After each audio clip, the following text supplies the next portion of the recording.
Hi, good morning everyone. It's Mrs. J here.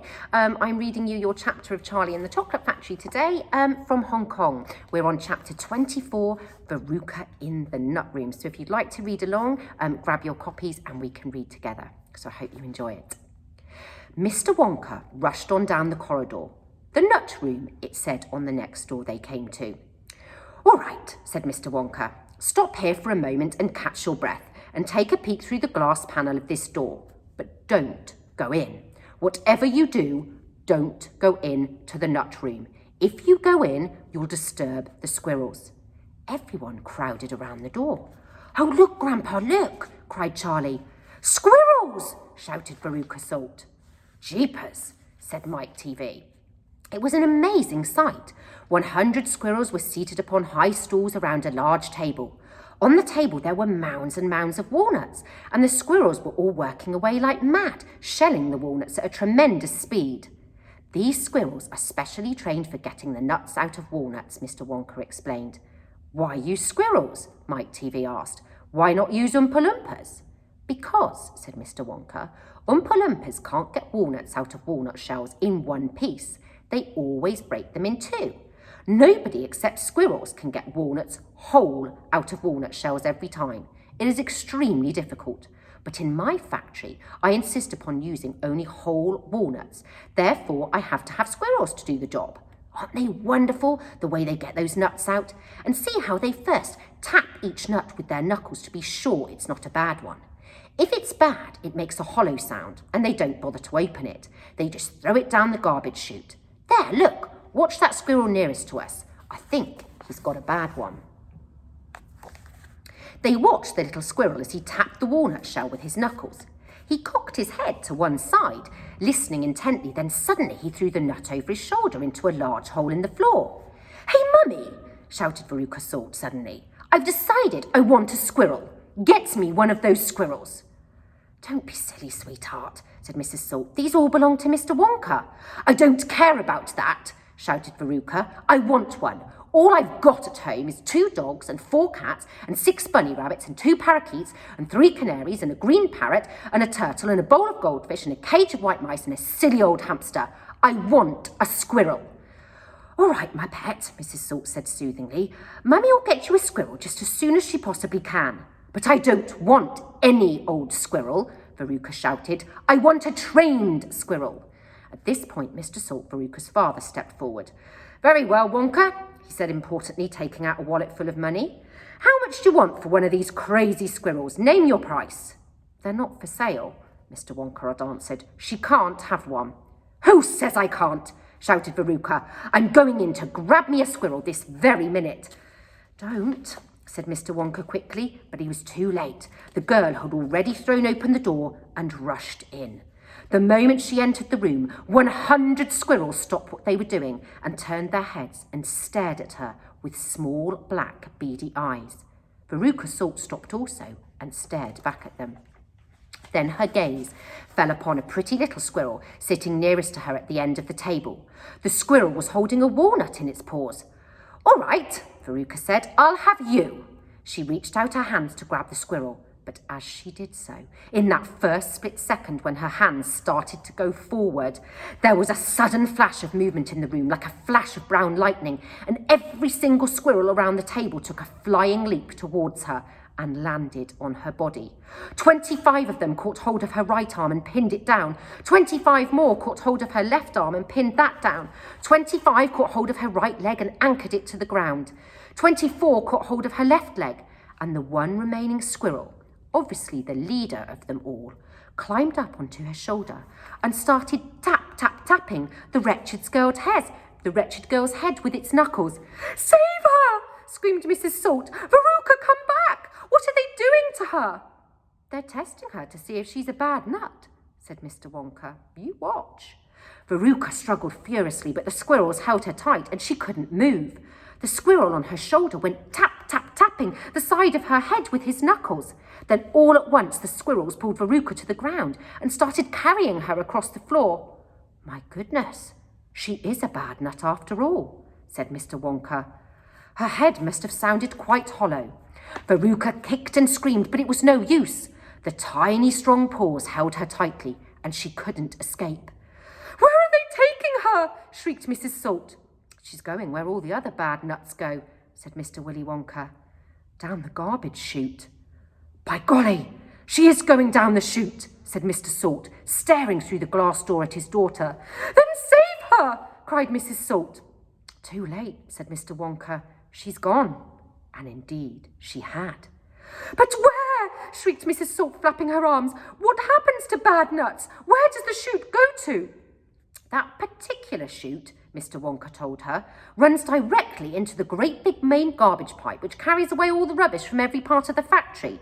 All the floor sweepings and potato peelings and rotten cabbages and fish heads and stuff like that." "Who eats fish and cabbage and potatoes in this factory, I'd like to know," said Mike TV. "I do, of course," answered Mr. Wonka. "You don't think I live on cacao beans, do you?" But, shrieked Mrs. Salt, "where does the great big pipe go to in the end?" "Why, to the furnace, of course," said Mr. Wonka calmly.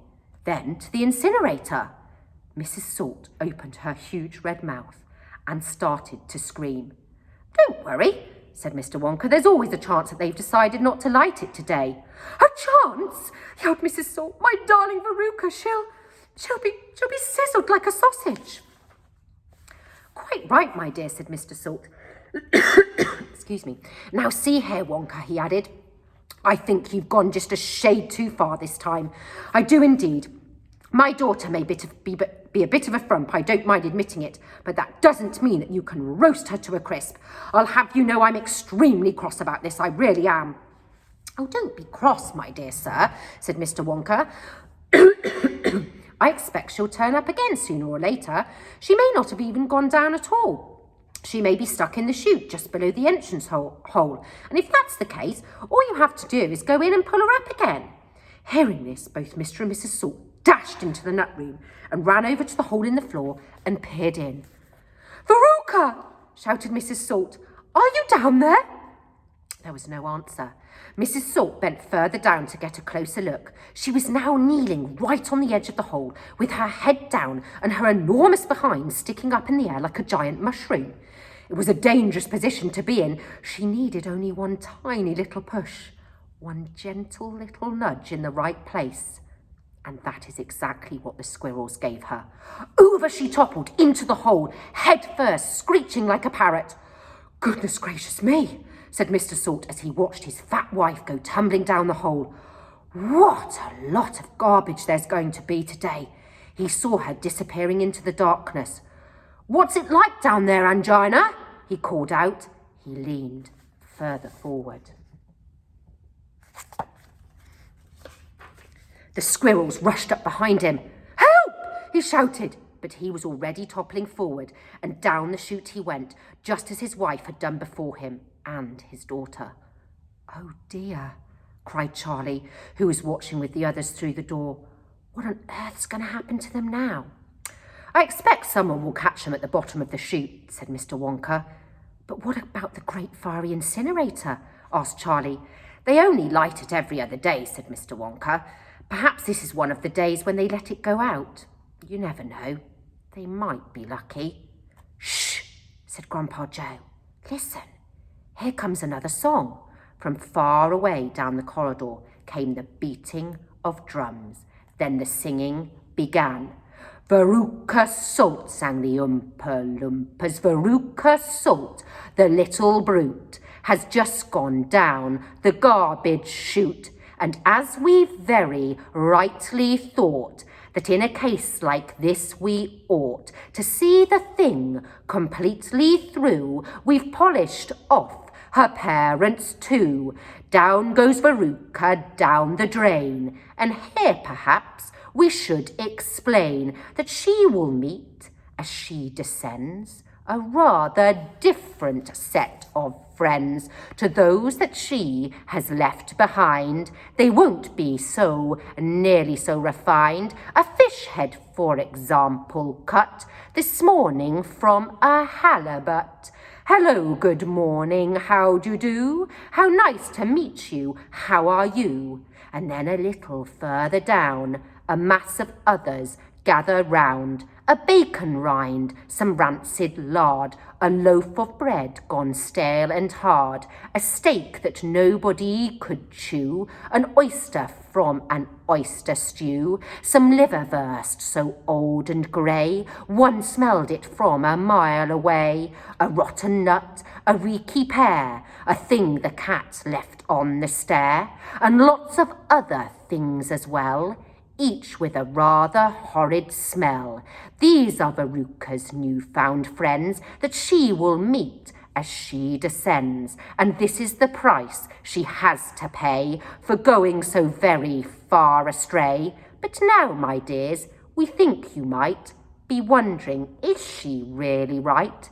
That every single bit of blame and all the scolding and the shame should fall upon Veruca Salt. Is she the only one at fault?